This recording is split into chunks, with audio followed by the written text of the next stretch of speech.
Olá a todos, eu sou Luiz Batalim, eu sou médico formado pela PUC, atualmente sou residente de clínica médica e pretendo seguir meus estudos na área de pneumologia. Para mim é um grande prazer ter sido convidado pela CIPA do Hospital Santa Lucinda para estar apresentando para vocês o tema sobre tabagismo nesse evento tão importante. Então vamos dar seguimento aí ao começo da aula.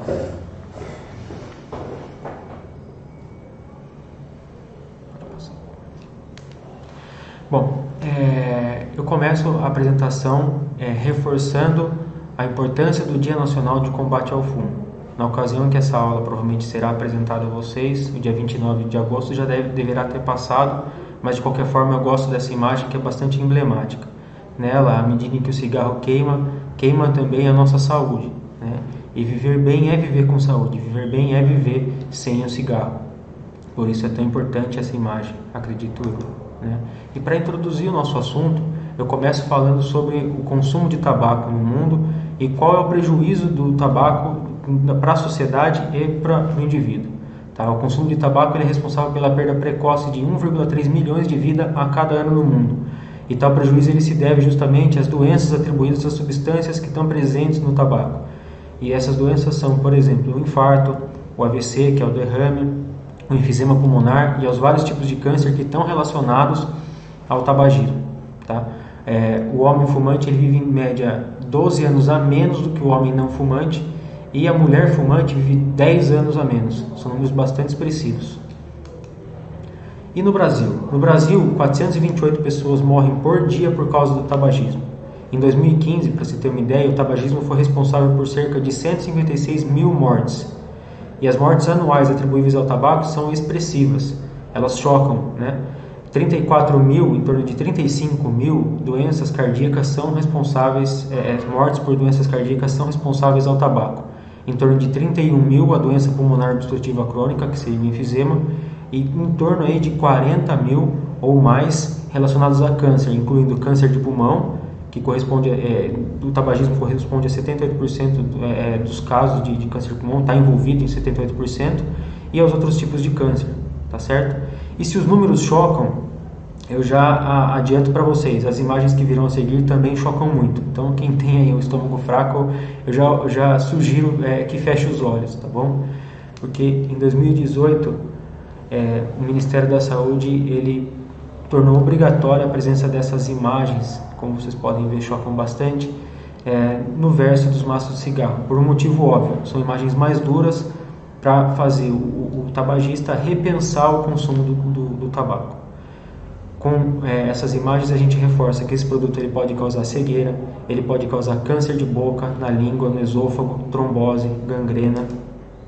Ele prejudica a saúde de quem está próximo a você, né? Ele causa envelhecimento precoce, infarto, outras doenças do coração. Ele pode levar a impotência sexual, enfisema, câncer de pulmão e a morte, além de prejudicar muito a gestação, no caso de perda de bebê e parto prematuro. Aqui acabam as imagens, mas vem essa aqui também relacionada ao pulmão, tá bom? Para vocês verem a extrema diferença entre um pulmão saudável e um pulmão comprometido pelo tabagismo. Bom, que tabagismo, que o hábito de fumar é ruim, todo mundo já sabe, mas por que as pessoas não param? Equivocadamente, acredita-se que o tabagista ele é um viciado, que é uma pessoa que não tem vergonha na cara, que não tem força de vontade. Várias pessoas já devem ter escutado falar sobre isso. Não é bem assim, tá? Quem fuma sofre de uma dependência química e ao tentar deixar de fumar, vai se defrontar com grandes desconfortos físicos e psicológicos que vão trazer sofrimento e podem impor a necessidade de várias tentativas até que finalmente consiga eliminar o tabaco da vida, tá certo? E dentre as substâncias que vão causar essa dependência, nós temos aí em torno de 4 mil substâncias químicas dentro do cigarro, cerca de 50 delas ou mais são comprovadamente cancerígenas. Eu destaco aqui a que mais causa dependência, que está nessa pequena seta em vermelho aqui, que é a nicotina. A nicotina ela é tragada, né, pelo cigarro, a fumaça é inalada, certo? Que contém a nicotina, ela vai chegar aos pulmões e dos pulmões ela vai se difundir para a corrente sanguínea, onde vai atingir o nosso cérebro em cerca de 7 a 20 segundos. É um tempo extremamente rápido, tá certo? E lá ela vai atuar num local que chama núcleo accumbens, liberando dopamina. O que eu não quero é complicar aqui para vocês, eu quero simplificar.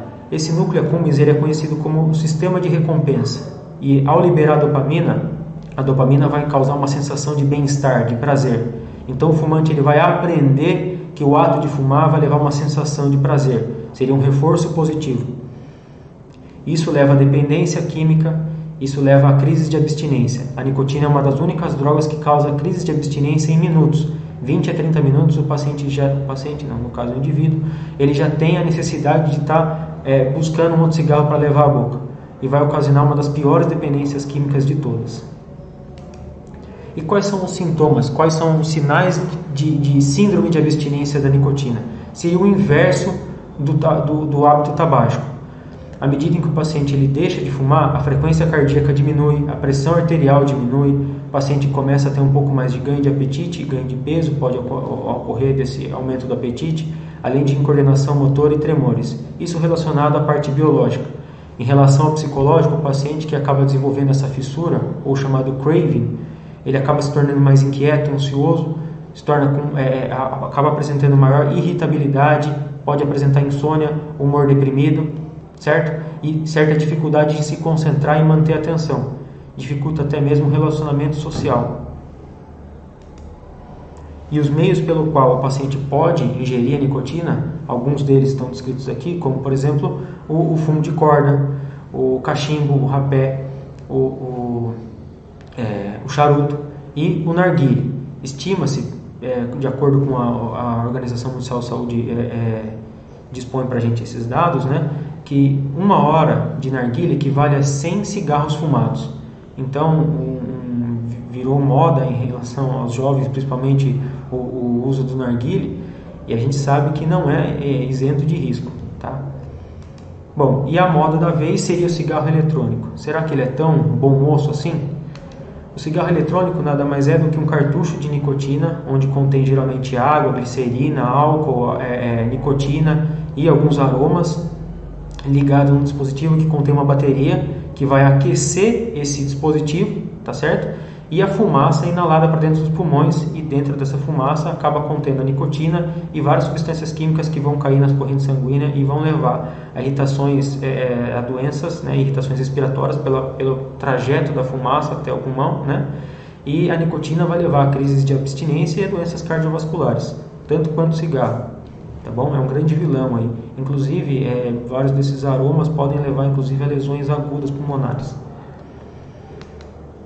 Bom, e para não dizer que não falei das flores, né, em relação ao coronavírus, tá certo? Qual que é o risco do tabagista em relação ao coronavírus? Eu retirei esse texto do INCA, que é o Instituto Nacional do Câncer, e ele descreve da seguinte maneira: o tabaco ele causa diferentes tipos de inflamação que prejudicam os mecanismos de defesa do organismo. Por esses motivos, os fumantes eles têm maior risco de infecções, seja ela por qualquer tipo, vírus, bactérias ou fungos, tá bom? E os fumantes eles têm maior frequência de infecções como sinusites, traqueobronquites, pneumonias e até mesmo tuberculose. Então, o que eu retiro desse texto de importância?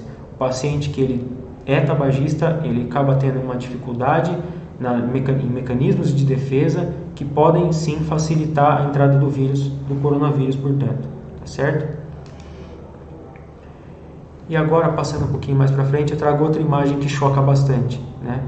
É uma imagem bem emblemática também, para trazer para vocês que o tabagismo passivo também é culpado por mortes relacionadas ao tabagismo, tá bom? Em ambientes com cigarro, todos são fumantes. O tabagismo passivo ele foi considerado a terceira maior causa de morte evitável no mundo. Em 2013, a morte por tabagismo passivo ficou atrás apenas do tabagismo ativo e do consumo excessivo de álcool. O tabagismo passivo ele ainda é o segundo maior fator de risco causador de mortes prematuras e incapacidades, tá certo? Mas aí uma notícia boa, né? O Brasil ele reduz mais de 42% o número de fumantes passivos no ambiente familiar. Isso é muito por conta também das medidas educacionais, tá certo? Bom, e como variou ao longo do tempo o número de tabagistas, né? Nós podemos perceber que desde 2006 até 2019 houve uma queda expressiva do número de tabagistas, seja do sexo masculino ou feminino, ao longo do tempo, tá certo? Eu destaco aqui em 2011, onde a gente teve uma medida realizada pelo Ministério da Saúde, na qual se proibiu o tabagismo em locais fechados, confinados, sejam eles particulares ou públicos, tá certo? Acho que foi uma medida bastante importante, onde a gente percebe que teve uma queda expressiva aí no número de tabagistas ao longo do tempo após esse evento, tá bom? Bom, e sabe-se que o principal momento em que há experimentação do cigarro pro indivíduo seria na adolescência. E percebemos por esse estudo também que houve uma queda na experimentação do cigarro, nesse gráfico demonstrado em verde, uma queda expressiva no número de experimentação de cigarros entre os adolescentes. E o consumo de cigarro atual, representado em vermelho ou rosa ali, nos últimos 30 dias, que seriam relacionados aos pacientes, aos indivíduos que continuam o uso do cigarro após a experimentação, no caso, tá certo? Então a gente percebe que também houve uma queda no número de adolescentes que fumam. E quanto isso traz de gasto para o governo? Em torno de 57 bilhões é o custo para o Brasil com despesas médicas e perda de produtividade devido ao tabagismo. Desse total, em torno de 39 bilhões são relacionados a custos com diagnóstico e tratamento daquelas doenças relacionadas ao tabagismo, como infarto, como a gente pode conversar de doenças cardiovasculares e pulmonares, que são as principais, além do câncer, tá bom? E em torno de 17 bilhões são relacionados a custos indiretos. É aquele paciente que ele acaba perdendo a atividade laboral por alguma incapacidade ou morte prematura, relacionado ao tabagismo. O gasto com essa assistência médica e a perda de produtividade representa em torno aí de 1% do PIB brasileiro. Essa é uma fonte do INCA, tá certo? E quanto dói no bolso? Um levantamento feito por um estudo internacional revelou que o brasileiro consome em média 17 cigarros por dia. Vamos extrapolar isso aí para um maço, computando aí os 20 cigarros por dia. Considerando que em média um maço de cigarro custa R$ 9,00, o indivíduo que consome diariamente 20 cigarros, ou seja, um maço, estaria gastando em torno de R$ 270 em um mês. Em um ano, esse gasto passa para 3.240 e em 10 anos o valor passa a ser 32.400. É um valor que choca, um valor muito expressivo. E o cigarro importado, ele costuma ser mais barato, sim. Mas ao optar por comprar um produto ilegal, o indivíduo, além de apoiar a clandestinidade desse material, ele acaba inalando diversas substâncias tóxicas a mais do que o cigarro normal, porque esse produto ele não passa por fiscalização, tá certo? Que vai regular a sua venda. E o que aconteceria no Brasil se o nosso país ele aumentasse o preço dos cigarros em 50%? Essa é uma das principais medidas para controle do consumo de cigarro. Em 10 anos nós poderemos evitar diversas coisas. Por exemplo, em torno de 136 mil mortes, 507 mil infartos, 100 mil acidentes vasculares cerebrais, que seria o derrame, e 64 mil novos cânceres. Se a gente conseguisse evitar tudo isso, a soma de anos de vida perdidos por morte e incapacidade daria em torno de 4 milhões. E o que acontece quando o indivíduo ele para de fumar? Tá? Qual que é a sequência de eventos? Em 20 minutos, os batimentos cardíacos e a pressão sanguínea voltam a níveis normais. A gente sabe que o cigarro ele aumenta a frequência cardíaca e aumenta a pressão arterial. Com 12 horas, os níveis de monóxido de carbono eles voltam ao normal no sangue. Com 2 semanas, eu tenho uma melhora da circulação e eu tenho melhor função pulmonar. Em 1 a 9 meses, eu tenho uma grande diminuição da tosse e da falta de ar. E os minúsculos pelos que revestem o pulmão, nós temos no trato respiratório minúsculos cílios, que vão ajudar na limpeza desse pulmão, eles voltam a funcionar normalmente. Ao inalar a fumaça, na temperatura em que ela é inalada, você acaba queimando esses cílios e você acaba perdendo a defesa. Muito daquele texto que eu trouxe em relação ao coronavírus, por exemplo. Tá bom? E a gente reduz então o risco de infecções de 1 a 9 meses. Em um ano, eu tenho o risco de contrair uma doença cardíaca por infarto, por exemplo, cai pela metade do que a de um fumante. Em 5 anos, o risco de contrair câncer de boca, de garganta, esôfago e bexiga, ele cai pela metade se comparado a um fumante. E o risco de câncer cervical ou de derrame também é reduzido.